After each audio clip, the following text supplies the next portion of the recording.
ನನ್ನ ಹಸ್ಬೆಂಡ್ ಇವತ್ತು ಸಿನಿಮಾಗೆ ಹೋಗಿದ್ದಾರೆ. ನಾನು ಬಿಟ್ಟು ಅವರು ಅವ್ರ ಫ್ರೆಂಡ್ಸ್ ಜೊತೆ ಹೋಗಿ ಹೊಸ ಮೂವಿಗೆ ಹೋಗಿದ್ದಾರೆ. ಇವಾಗಪ್ಪ ಮಗು ಬೇಗ ಬೆಳೆದು ಬಿಡುತ್ತೆ ಅಂತ ಅನಿಸುತ್ತೆ. ನನಗೆ ನಮ್ಮ ಅತ್ತೆ ಇದ್ದಿದ್ದರೆ ತುಂಬ ಚೆನ್ನಾಗಿರ್ತಾಯಿತ್ತು. ಸೊ ಅವ್ರ ಮಗುನ ನೋಡ್ಕೊತಾ ಇದ್ರು ಅವ್ರ ಹತ್ರ. ನಮಗೆ ಸಡನ್ನಾಗಿ ಏನಾಯಿತೋ ಗೊತ್ತಾಗಲಿಲ್ಲ, ಏನೋ ಒಂಥರ ಅನಿಸ್ಬಿಡ್ತು. ಏನಂತಂದರೆ ಎದೊಳಕ್ಕಾಗ್ತಾಯಿಲ್ಲ, ಕುತ್ಕೊಂಡಿರೋ ಜಾಗದಲ್ಲಿ ಕುತ್ಕೊಳ್ಳೋಕ್ಕಾಗ್ತಾಯಿಲ್ಲ, ಆ ಥರ ಫೀಲ್ ಆಗೋಯಿತು. ಏನೋ ಒಂಥರ ತುಂಬ ಸುಸ್ತು, ಏನೋ ಬಿದ್ದೋಗ್ಬಿಡ್ತೀನೇನೋ ಅಂತ ಅನಿಸ್ಬಿಡ್ತು. ಈ ಶುಗರು ಬಿಫೋರ್ ಬ್ರೇಕ್ಫಾಸ್ಟ್ ಅಂದರೆ ನಾವು ಎದ್ದಿದ ತಕ್ಷಣ ಏನು ತಿಂದಿರ ಇದ್ದಾಗ ಅವಾಗ ಶುಗರ್ ಟೆಸ್ಟ್ ಮಾಡಿದ್ರೆ ಒಂದು 90 ಆ ರೀತಿ ಬರಬೇಕು. ಎಲ್ಲ ನೋವು ಬರ್ತಿತ್ತಲ್ಲ, ಸೊ ಇದೇನಾದರೂ ಹಾರ್ಟ್ ಅಟ್ಯಾಕ್ ಸಿಂಪ್ಟಮ್ ಅಂತ ಅಂದ್ಬಿಟ್ಟು ಫೋನ್ ತೆಗೆದು ಗೂಗಲಲ್ಲೆಲ್ಲ ಸರ್ಚ್ ಮಾಡಿದೆ ನಾನು. ಇಲ್ಲಿ ನೀರು ಬರ್ತಾಯಿತ್ತು. ಅದಾಗೆ ಎರಡು ರೊಟ್ಟಿ ಪೀಸ್ ತಿಂದೆ. ಸರಿ ಬೇಡ, ರೊಟ್ಟಿ ತಿನ್ನೋಕ್ಕಾಗ್ತಾರ ಅಂತ ಅಂದ್ಬಿಟ್ಟು ಅನ್ನನೂ ಹಾಕ್ಕೊಂಡು ಅನ್ನನೂ ಎಡ್ತು ತಿಂದೆ, ಅದು ಆಗಲಿಲ್ಲ. ಸೊ ನಾನೇನು ತಿನ್ನಲಿಲ್ಲ, ಅಲ್ಲೇ ಬಿಟ್ಬಿಟ್ಟೆ. ಆಮೇಲೆ ಹಂಗೆ ಪಾಪನ ಮಲಗಿಸ್ಕೊಂಡು ಹಂಗೆ ನಾನು ಮಲ್ಕೊಂಬಿಟ್ಟೆ. ಹೇಗೆ ಮಲಗಿದೆ ಅನ್ನೋದು ನನಗೆ ಗೊತ್ತಾಗಿಲ್ಲ. ಡಯಟಿಂದ ಏನಾದರೂ ಆಗ್ತಾ ಇದೆಯಾ ಅಂತ. 1 ವೀಕಲ್ಲಿ ನಾನು 1 kg ವೆಯ್ಟ್ನ ನಾನು ಕಳ್ಕೊಂಡಿದ್ದೀನಿ. ಸೊ ವೆಯ್ಟ್ ಲಾಸ್ ಆಗಿದೆ 1 kg. ಸೊ 1 ವೀಕ್ಗೆ 1 ಮಂತ್ಗೆ 4 kg ವೆಯ್ಟ್ ನಾನು ಲೂಸ್ ಮಾಡ್ಕೊಬೋದು. ತುಂಬ ಮೆಷರ್ಮೆಂಟಲ್ಲಿ ತೊಗೊತೀಯಾ, ಆ ಥರ ಮೆಷರ್ಮೆಂಟಲ್ಲಿ ತೊಗೊಳೋದು ಬೇಡ, ನಿಧಾನಕ್ಕೆ ಹೋಗು, ಏನೂ ಆಗಲ್ಲ ಅಂತ ನನ್ನ ಹಸ್ಬೆಂಡ್ ಹೇಳಿದ್ರು. ಇವಾಗ ಇನ್ನೂ ಹೆಲ್ತಿ ಫುಡ್ ಜಾಸ್ತಿ ತೊಗೊಬೇಕು. ಸಕ್ಸಸ್ ಆದಮೇಲೆ ನಿಮ್ಮ ಜೊತೆ ನನ್ನ ಜರ್ನಿನ ಶೇರ್ ಮಾಡ್ಕೊತೀನಿ. ನಾನು ಖುಷಿಯಿಂದ ಅವಾಗ ಶೇರ್ ಮಾಡ್ಕೊತೀನಿ.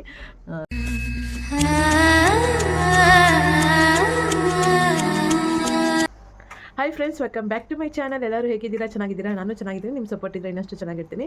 ಇವತ್ತು ಸಂಡೇ ಈವ್ನಿಂಗ್ ಆಗಿ ನಾನು ಲಾಗ್ನ ಸ್ಟಾರ್ಟ್ ಮಾಡ್ತಾ ಇದ್ದೀನಿ. ಪಾಪು ಇಷ್ಟೊತ್ತು ಆಟ ಆಡಿಕೊಂಡು ಆಮೇಲೆ ಅವ್ಳಿಗೆ ಊಟ ಮಾಡಿಸಿ ಇವಾಗ ಹಾಲು ಕುಡಿಸಿ ಮಲಗಿಸಿದ್ದೀನಿ. ಅವಳು ಮಲ್ಕೊಂಡಿದ್ದಾಳೆ.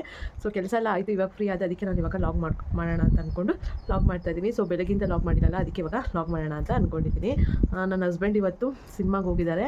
ನಾನು ಬಿಟ್ಟು ಅವರು ಅವ್ರ ಫ್ರೆಂಡ್ಸ್ ಜೊತೆ ಹೋಗಿ ಹೊಸ ಮೂವಿಗೆ ಹೋಗಿದ್ದಾರೆ. ನನಗಂತೂ ಬೇಜಾರಾಯಿತು. ನಾನು ಹೇಳಿದೆ ನನ್ನೂ ಕರ್ಕೊಂಡೋಗಿ ಸಿನಿಮಾಗೆ ಎಲ್ಲ ಅಂತ ಅಂದ್ಬಿಟ್ಟು. ನನಗೂ ಇಷ್ಟ ಆಗುತ್ತೆ ಸಿನಿಮಾ ನೋಡೋಕ್ಕೆ, ಕರ್ಕೊಂಡೋಗಿ ಅಂದರೆ ಅವರು ಇನ್ನೂ ಮಗು 3 ವರ್ಷ ಆಗಬೇಕು, ಅಲ್ಲಿವರೆಗೂ ಕರ್ಕೊಂಡೋಗೋಕ್ಕಾಗಲ್ಲ, ಹಾಗೆ ಹೀಗೆ ಅಂತಾರೆ. ಸೊ ಈ ಟೈಮಲ್ಲಿ ನನಗೆ ಅನಿಸೋದು, ಅಯ್ಯೋ ಯಾವಾಗಪ್ಪ ಮಗು ಬೇಗ ಬೆಳೆದು ಬಿಡುತ್ತೆ ಅಂತ ಅನಿಸುತ್ತೆ. ನನಗೆ ನಮ್ಮ ಅತ್ತೆ ಇದ್ದಿದ್ದರೆ ತುಂಬ ಚೆನ್ನಾಗಿರ್ತಾಯಿತ್ತು. ಸೊ ಅವ್ರ ಮಗುನ ನೋಡ್ಕೊತಾ ಇದ್ರು ಅವ್ರ ಹತ್ರ 1-2-3 ದಿನ ಬಿಟ್ಟು. ನಾನು ನನ್ನ ಹಸ್ಬೆಂಡ್ ಹೇಳ್ಬೇಕಾದ್ರೂ ಹೋಗ್ಬೋದಿತ್ತು ಅಂತೆಲ್ಲ ಅನ್ನಿಸ್ತಾ ಇರುತ್ತೆ. ಬಟ್ ಅತ್ತೆ ಇಲ್ಲ, ಏನು ಮಾಡೋಕ್ಕಾಗಲ್ಲ. ಬಟ್ ಮತ್ತೆ ಇದ್ದಿದ್ರು ಚೆನ್ನಾಗಿರೋದು. ಬರೀ ಇದೊಂದು ವಿಷಯಕ್ಕಲ್ಲ, ಎಲ್ಲ ವಿಚಾರಕ್ಕೂ ಅಷ್ಟೇ ಅತ್ತೆ ಇದ್ದಿದ್ರೆ ಚೆನ್ನಾಗಿರೋದು ಅಂತ ನನಗೆ ಯಾವಾಗಲೂ ಅನಿಸುತ್ತೆ. ಇದಾದಮೇಲೆ ನೆನ್ನೆ ಲಾಗ್ ನೋಡಿದ್ರೆ ಫ್ರೆಂಡ್ಸ್, ನೆನ್ನೆ ಲಾಗ್ನ ಬರೀ ರೊಟ್ಟಿ ಮಾಡಿದೆ, ಅಲ್ಲಿಗೆ ಹೆಣ್ಣು ಮಾಡಿಬಿಟ್ಟೆ. ನೆನ್ನೆ ರಾತ್ರಿ ಏನಾಯಿತು ಅಂತಂದರೆ, ನಿಜ ನಂಗೆ ವೀಡಿಯೋ ಮಾಡೋಕ್ಕೆ ಆಗಿಲ್ಲ. ನೆನ್ನೆ ರಾತ್ರಿ ಅದೇನೋ ಗೊತ್ತಿಲ್ಲ, ಅಡುಗೆ ಎಲ್ಲ ಮಾಡಿದೆ, ಪಾಪಗೂ ಎಲ್ಲ ತಿನ್ನಿಸ್ದೆ. ಅದಾದಮೇಲೆ ನನ್ನ ಹಸ್ಬೆಂಡು ತಿಂದರು. ಆಮೇಲೆ ನಾನು ತಿನ್ನೋಣ ಅಂದ್ಕೊಂಡೆ. ಅಷ್ಟೊತ್ತಲ್ಲ ಅದೇನೋ ಭುಜ ಎಲ್ಲ ನೋವು ಬಂದುಬಿಡ್ತು, ಸುಸ್ತಾದಂಗೆ ಆಗೋಯ್ತು. ಅಯ್ಯೋ ನಾನು ಇಲ್ಲೇ ಬಿದ್ದೋಗ್ತೀನೇನೋ ಅಂತ ಅನಿಸ್ಬಿಡ್ತು. ತುಂಬ ಕೆಟ್ಟದಾಗಿ ಫೀಲ್ ಆಯಿತು ಫ್ರೆಂಡ್ಸ್. ನೆನ್ನೆ ರಾತ್ರಿ ಅಂತೂ ಬಿದ್ದೋಗ್ತೀನೇನೋ ಅಂತ ಫೀಲ್ ಆಗೋಯ್ತು. ಪಾಪು ಎದ್ದೊಳ್ಬಿಟ್ಟಿದ್ದಾಳೆ ಫ್ರೆಂಡ್ಸ್. ಅವಳನ್ನ ಓಡಾಡಿಸಿ ಅವಳನ್ನ ಮಲಗಿಸಿ ಮತ್ತೆ ನಾನು ಕಂಟಿನ್ಯೂ ಮಾಡ್ತೀನಿ ಲಾಗ್ನ. ಸೊ ಫ್ರೆಂಡ್ಸ್, ನೆನ್ನೆ ರಾತ್ರಿ ಏನಾಯಿತು ಅಂದರೆ, ಅಡುಗೆ ಮಾಡಿ ನಾನು ಪಾಪುಗೂ ಊಟ ಮಾಡಿಸ್ಬಿಟ್ಟು ಆಮೇಲೆ ನನ್ನ ಹಸ್ಬೆಂಡ್ಗೂ ಊಟ ಹಾಕ್ಕೊಟ್ಬಿಟ್ಟು ಆಮೇಲೆ ನಾನು ವಾಶ್ರೂಮ್ಗೂ ಹೋಗ್ಬಿಟ್ಟು ಬಂದು ಕುತ್ಕೊಂಡಿದ್ದೆ. ಪಾಪು ಅಲ್ಲೇ ಆಟ ಆಡ್ಕೊಂಡಿದ್ಲು. ನನಗೆ ಸಡನ್ನಾಗಿ ಏನಾಯಿತೋ ಗೊತ್ತಾಗಲಿಲ್ಲ, ಏನೋ ಒಂಥರ ಅನಿಸ್ಬಿಡ್ತು. ಏನಂತಂದರೆ ಎದೊಳಕ್ಕಾಗ್ತಾಯಿಲ್ಲ, ಕುತ್ಕೊಂಡಿರೋ ಜಾಗದಲ್ಲಿ ಕುತ್ಕೊಳ್ಳೋಕ್ಕಾಗ್ತಾಯಿಲ್ಲ, ಆ ಥರ ಫೀಲ್ ಆಗೋಯಿತು. ಏನೋ ಒಂಥರ ತುಂಬ ಸುಸ್ತು, ಏನೋ ಬಿದ್ದೋಗ್ಬಿಡ್ತೀನೇನೋ ಅಂತ ಅನಿಸ್ಬಿಡ್ತು. ಈ ಭುಜ ಎಲ್ಲ ನೋವು ಬಂದುಬಿಡ್ತು. ಏನಕ್ಕೆ ಹಿಂಗೆ ಆಗ್ತಾಯಿದೆ ಅಂತ ನನಗೆ ಗೊತ್ತೇ ಆಗಲಿಲ್ಲ. ನನಗೆ ಭಯ ಕೂಡ ಆಗೋಯಿತು. ಏನಾದರೂ ಲೋ ಶುಗರ್ ಆಗಿದೆಯೇನೋ ಅಂತ ಅಂದ್ಕೊಂಡೆ. ಆಮೇಲೆ ನನ್ನ ಹಸ್ಬೆಂಡ್ ಊಟ ಮಾಡ್ತಾಯಿದ್ರು. ಸೊ ಇವಾಗೇನು ಹೇಳೋದು ಬೇಡ ಅಂತ ಒಂದು ಸ್ವಲ್ಪ ಹಂಗೆ ಏನಾಗ್ತಿದೆ ಅಂತ ಅಬ್ಸರ್ವ್ ಮಾಡ್ಕೊಂಡು ಹಂಗೆ ಕುತ್ಕೊಂಡಿದ್ದೆ ಪಾಪನ ನೋಡಿಕೊಂಡು. ಆಮೇಲೆ ನನ್ನ ಹಸ್ಬೆಂಡು ಊಟ ಮಾಡಿದ್ರು. ಆಮೇಲೆ ನನ್ನ ಹಸ್ಬೆಂಡ್ಗೆ ಹೇಳಿದೆ, ಯಾಕೋ ಲೋ ಶುಗರ್ ಆಗ್ತಾಯಿದೆಯೇನೋ, ಶುಗರ್ ಟೆಸ್ಟ್ ಮಾಡಿ ಅಂತ ಕೇಳಿದೆ. ಮನೆಯಲ್ಲೇ ಶುಗರ್ ಟೆಸ್ಟ್ ಮಾಡೋವಂಥ ಮಿಷಿನ್ ಇದೆ, ಅದು ಇದ್ದರೆ ಬೆಟರು. ನಮ್ಮ ಮನೇಲಿ BP ಮಿಷಿನು, ಶುಗರ್ ಟೆಸ್ಟ್ ಮಾಡೋ ಮಿಷಿನು ಎರಡೂ ಕೂಡ ಮನೆಯಲ್ಲೇ ಇದೆ. ನಾವು ಆನ್ಲೈನಲ್ಲಿ ತರಿಸ್ಕೊಂಡು ತಗೊಂಡು ಮನೆಯಲ್ಲೇ ಇಟ್ಕೊಂಡಿದ್ದೀವಿ. ಸೊ ಇದರಿಂದ ಏನು ಯೂಸ್ ಆಗುತ್ತೆ ಅಂದರೆ, ಯಾವಾಗ ನಮ್ಮ ಬಾಡಿಯಲ್ಲಿ ಏನಾದರೂ ವೇರಿಯೇಷನ್ ಆಯಿತು ಅಂತಂದರೆ ನಾವು ತಕ್ಷಣ ಚೆಕ್ ಮಾಡ್ಕೊಬೋದು, ಶುಗರ್ ಲೋ ಆಗಿದೆಯಾ, ಇಲ್ಲ BP ಜಾಸ್ತಿ ಆಗಿದೆಯಾ ಅಂತ. ಸೊ ನಾನು ಹೇಳೋದೇನು ಅಂತಂದರೆ, ಎಲ್ಲರ ಮನೇಲೂ ಒಂದು ಮೆಡಿಕಲ್ ಕಿಟ್ ಇರಲೇಬೇಕು. ಅದರಲ್ಲೂ ಕೂಡ BP ಮಿಷಿನು ಮತ್ತು ಶುಗರ್ ಮಿಷಿನು. ಇದು ಟೆಂಪ್ರೇಚರ್ ಮಕ್ಕಳೇನಾದರೂ ಇತ್ತು ಅಂತಂದರೆ ಅದು ಟೆಂಪ್ರೇಚರ್ ಚೆಕ್ ಮಾಡೋದು ಬರುತ್ತಲ್ಲ, ಥರ್ಮೋಮೀಟರು, ಅದು ಕೂಡ ಮನೇಲಿ ಇಟ್ಕೊಳ್ಳಿ.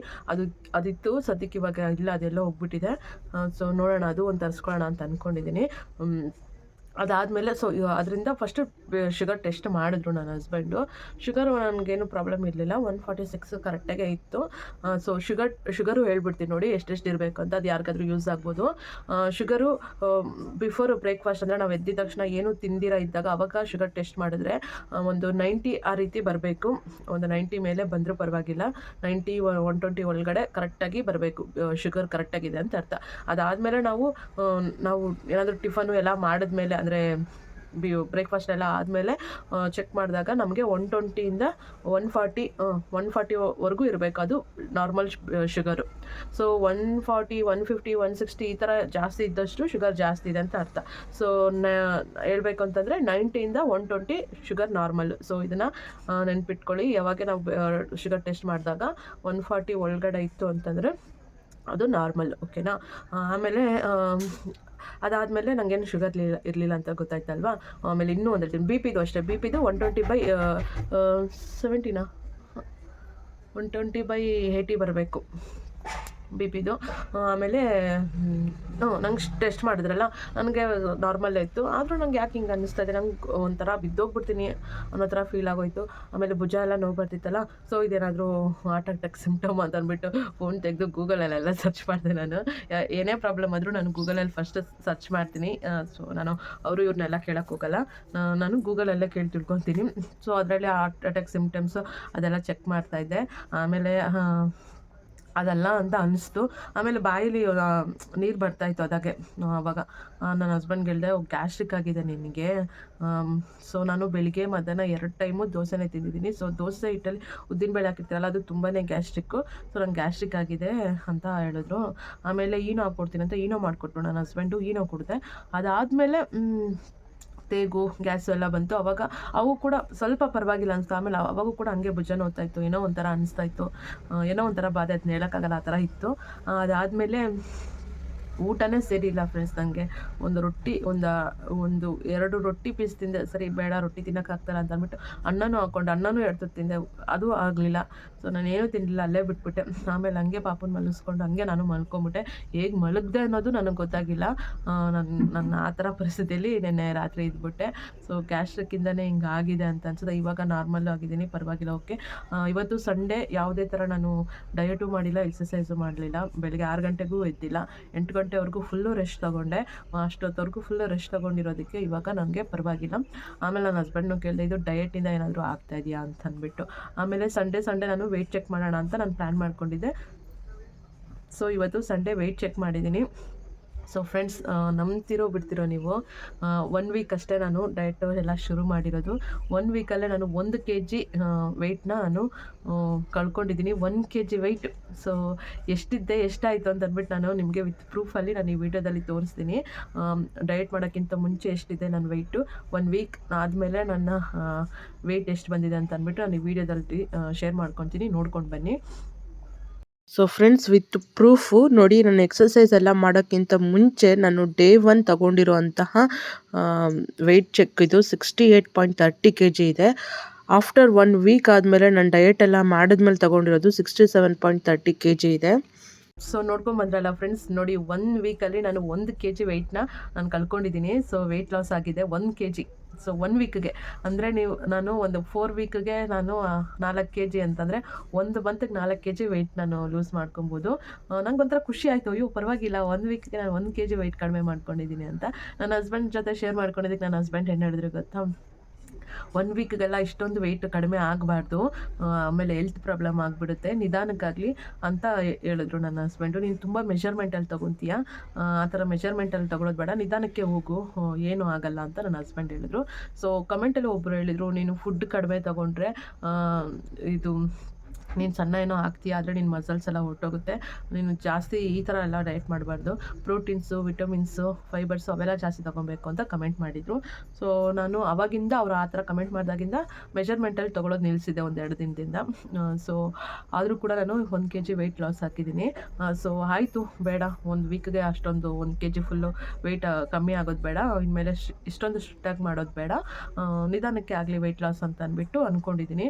ಯಾಕಂತಂದರೆ heavy diet exercise exercise food ಜಾಸ್ತಿ ಕಡಿಮೆ ತಗೊಳ್ಳೋದು ಎಲ್ಲ ಮಾಡೋದ್ರಿಂದ ಅದು ಬೇರೆ ಥರ ಏನಾದರೂ ಸೈಡ್ ಎಫೆಕ್ಟ್ ಆಗ್ಬೋದು, ಹೆಲ್ತ್ಗೆ ಪ್ರಾಬ್ಲಮ್ ಆಗ್ಬೋದು ಅಂತ ಡಿಸೈಡ್ ಮಾಡ್ಕೊಂಡಿದ್ದೀನಿ. ಸೊ ನೀವು ಅಷ್ಟೇ ಏನಾದರೂ ನನ್ನ ಡಯಟ್ ಏನಾದರೂ ಪ್ಲ್ಯಾನ್ ಮಾಡ್ತಾಯಿದ್ರೆ ಸೊ ನಾನಿವಾಗ ಚೇಂಜ್ ಮಾಡ್ಕೊತಾ ಇದ್ದೀನಿ. ಫುಡ್ ಜಾಸ್ತಿ ಬಿಡೋಕ್ಕೆ ಹೋಗಬೇಡಿ. ರೈಸ್ ಇಷ್ಟು ತಿಂತೀರಾ ಅಂದರೆ ರೈಸ್ ಒಂದು ಸ್ವಲ್ಪ ಕಡಿಮೆ ಮಾಡಿಕೊಡಿ. ಇಷ್ಟು ರೈಸ್ ತಿನ್ನೋ ಕಡೆ ಬೇರೆ ಏನಾದರೂ ಸೈಡ್ಗೆ ತೊಗೊಬೋದು. ಇವಾಗ ಫಾರ್ ಎಕ್ಸಾಂಪಲ್ಲು ಪನ್ನೀರ್ ಫ್ರೈಯೋ, ಇಲ್ಲ ನೀವು ನಾನ್ ವೆಜ್ ತಿಂತೀರಾ ಅಂದರೆ ಆಮ್ಲೆಟು. ಸೊ ನೀವೇನು ತಿಂತೀರಾ ಅದನ್ನು ರೈಸ್ ಮಾತ್ರ ಕಡಿಮೆ ಹಾಕಿ, ಆ ರೈಸ್ ನೀವು ಮೊದಲು ಎಷ್ಟು ತಿಂತಾಯಿದ್ರೋ ಆ ಮೆಷರ್ಮೆಂಟಲ್ಲೇ ಬೇರೆ ಐಟಮ್ ತೊಗೊಬೇಕು, ಹೆಲ್ತಿ ಫುಡ್ಡು, ಫ್ರೂಟ್ಸು, ವೆಜಿಟೇಬಲ್ಸು ಏನಾದರೂ ಸರಿ. ಸೊ ಈ ರೀತಿ ಮಾಡ್ಕೊಬೇಕು ಅಂತ ನಾನು ಅಂದ್ಕೊಂಡಿದ್ದೀನಿ. ಬೇಡ 1 ವೀಕಿಗೆಲ್ಲ 1 kg ವೆಯ್ಟ್ ಅಷ್ಟೊಂದು ಲಾಸ್ ಮಾಡ್ಕೊಳ್ಳೋದು ಬೇಡ, ಮಸಾಲೆಲ್ಲ ಹೋಗ್ಬಿಡುತ್ತೆ ಅನ್ನೋದು ಭಯ ಆಗುತ್ತೆ. ಸಣ್ಣ ಆಗಬೇಕು, ಹೆಲ್ತಿಯೂ ಆಗಿರಬೇಕು. ನನ್ನ ಮೇನ್ ಇರೋದಂದರೆ ಹೆಲ್ತಿ ಇಂಪಾರ್ಟೆಂಟು. ಯಾಕಂದರೆ ನನಗೆ ಗ್ಯಾಸ್ಟ್ರಿಕ್ ಪ್ರಾಬ್ಲಮ್ ಇದೆ, ಬ್ರೀತಿಂಗ್ ಪ್ರಾಬ್ಲಮ್ ಇದೆ, ಆಮೇಲೆ ಕರೆಕ್ಟಾಗಿ ಡೇಟು ಕೂಡ ಕರೆಕ್ಟು ಮಂತ್ಲಿ ಆಗ್ತಾಯಿಲ್ಲ. ಸೊ ಇದೆಲ್ಲ ಪ್ರಾಬ್ಲಮ್ ಇರೋದ್ರಿಂದ ನಾನು ವೆಯ್ಟ್ ಲಾಸ್ ಮಾಡ್ಕೊಬೇಕು ಅಂತ ಅಂದ್ಕೊತಾ ಇರೋದು. ಸೊ ಅದಕ್ಕೆ ಹೆಲ್ತಿಯಾಗೆ ಹೋಗೋಣ, ಆಮೇಲೆ ಇನ್ನೊಂಥರ ಸೈಡ್ ಎಫೆಕ್ಟ್ ಬೇಡ ಅಂತ ಅಂದ್ಕೊಂಡಿದ್ದೀನಿ. ಸೊ ಫ್ರೆಂಡ್ಸ್, ಸೊ ಇದು ನನ್ನ ವೆಯ್ಟ್ ಲಾಸ್ ಆಗೋವಂತಹ ಇದು ನನ್ನ ವೆಯ್ಟ್ ಲಾಸ್ ಆಗಿರೋದು. 1 ವೀಕಿಗೆ ನನಗೆ ರಿಸಲ್ಟ್ ಸಿಕ್ಕಿರೋದು. 1 kg ಪರವಾಗಿಲ್ಲ. ಹಾಗಾದರೆ ನಾವು ವೆಯ್ಟ್ ಲಾಸ್ ಮಾಡ್ಕೊಬೋದು ಅಂತ ಅನಿಸ್ತು ನನಗೆ. ಕಾನ್ಫಿಡೆಂಟ್ ಬಂತು, ಪರವಾಗಿಲ್ಲ, ಸಣ್ಣನೂ ಆಗ್ತೀನಿ, ಹಾಗೆ ನನ್ನ ವೆಯ್ಟು ಕೂಡ ಕಡಿಮೆ ಆಗುತ್ತೆ ಅಂತ ಖುಷಿ ಆಯಿತು. ಬಟ್ ನಾನು ಇವಾಗ ಇನ್ನೂ ಹೆಲ್ತಿ ಫುಡ್ ಜಾಸ್ತಿ ತೊಗೊಬೇಕು ಅಂತ ಅಂದ್ಕೊಂಡಿದ್ದೀನಿ. ಊಟ ಕಡಿಮೆ ಮಾಡಬಾರ್ದು ಅಂತಲೂ ಕೂಡ ಅಂದ್ಕೊಂಡಿದ್ದೀನಿ. ಸೊ ನಾನು ನಿಜವಾಗ್ಲೂ ನಾನು ಸಕ್ಸಸ್ ಆದರೆ ಆಗ್ತೀನಿ, ಪರವಾಗಿಲ್ಲ. ನನಗೆ 1 ವೀಕಿಗೆ ಗೊತ್ತಾಯ್ತಲ್ಲ ರಿಸಲ್ಟು. ಸೊ ನಾನು ಸಕ್ಸಸ್ ಆದಮೇಲೆ ನಿಮ್ಮ ಜೊತೆ ನನ್ನ ಜರ್ನಿನ ಶೇರ್ ಮಾಡ್ಕೊತೀನಿ. ನಾನು ಖುಷಿಯಿಂದ ಅವಾಗ ಶೇರ್ ಮಾಡ್ಕೊತೀನಿ. ಸೊ ಇದೊಂದು ಶೇರ್ ಮಾಡ್ಕೊಬೇಕು ಅನಿಸ್ತು, ಶೇರ್ ಮಾಡಿಕೊಂಡೆ. ವಿಡಿಯೋ ಕಂಟಿನ್ಯೂ ಮಾಡ್ತೀನಿ, ನೋಡ್ತಾ ಇದ್ದೀನಿ. ಸೊ ಫ್ರೆಂಡ್ಸ್, ಇವತ್ತು ಸಂಡೇ ನಾನು ಮಸಾಲೆ ಪುರಿ ತಿಂದಿದ್ದೀನಿ. ಚೀಟ್ ಮಾಡಿಬಿಟ್ಟಿದ್ದೀನಿ ಡಯಟ್ಗೆ ಅಂತ ಹೇಳ್ಬೋದು. ಕೈಗೆ ತೋರಿಸು, ಕೈಗೆ ಏನಾಯಿತು? ಓನಾಯಿತು ಕೈಗೆ? ಡೋರ್ ಏನಾಯಿತು? ಹಬ್ಬು ಆಯಿತಾ? ಆಚೆ ಆಗಿದ್ದಾ? ಕೈ ಏನಾಗಿದೆ? ತೋರಿಸು ಕೈಗೆ ಹಬ್ಬು ಆಯ್ತಾ? ಎಲ್ಲ ಹಬ್ಬು ಆಯಿತು? ಇದು ಹಬ್ಬು ಆಗಿತ್ತು. ಓನಾಗಿಲ್ಲ ಬಿಡಮ್ಮ, ಓನಾಗಲ್ಲ. ಹಬ್ಬು ಮಾಡ್ಕೊಬೇಡ, ಅದಕ್ಕೆ ಹೇಳ್ತಿರೋದು. ಫ್ರೆಂಡ್ಸ್, ಪಾಪುಗೆ ದೋಸೆ ಬೇಕು ಅಂದ್ಲು, ಅದಕ್ಕೆ ದೋಸೆ ಹಾಕ್ಕೊಟ್ಟಿದ್ದಾರೆ ಅವರಪ್ಪ. ಇವಾಗ ನಾನು ಅವಳಿಗೆ ದೋಸೆ ತಿನ್ನಿಸ್ತಾ ಇದ್ದೀನಿ. ಆಮೇಲೆ ಎಲ್ಲರೂ ಊಟ ಮಾಡಿ ಮಲಗಿದ್ವಿ. ಫ್ರೆಂಡ್ಸ್, ಇಲ್ಲಿಗೆ ಲಾಗ್ನ ಎಂಡ್ ಮಾಡ್ತೀನಿ. ಈ ಲಾಗ್ ಇಷ್ಟ ಆಗಿದ್ರೆ ಲೈಕ್ ಮಾಡಿ, ಕಮೆಂಟ್ ಮಾಡಿ, ಶೇರ್ ಮಾಡಿ, ಹಾಗೆ ನನ್ನ ಚಾನಲ್ಗೆ ಸಬ್ಸ್ಕ್ರೈಬ್ ಆಗಿ. Thanks for watching. By everyone.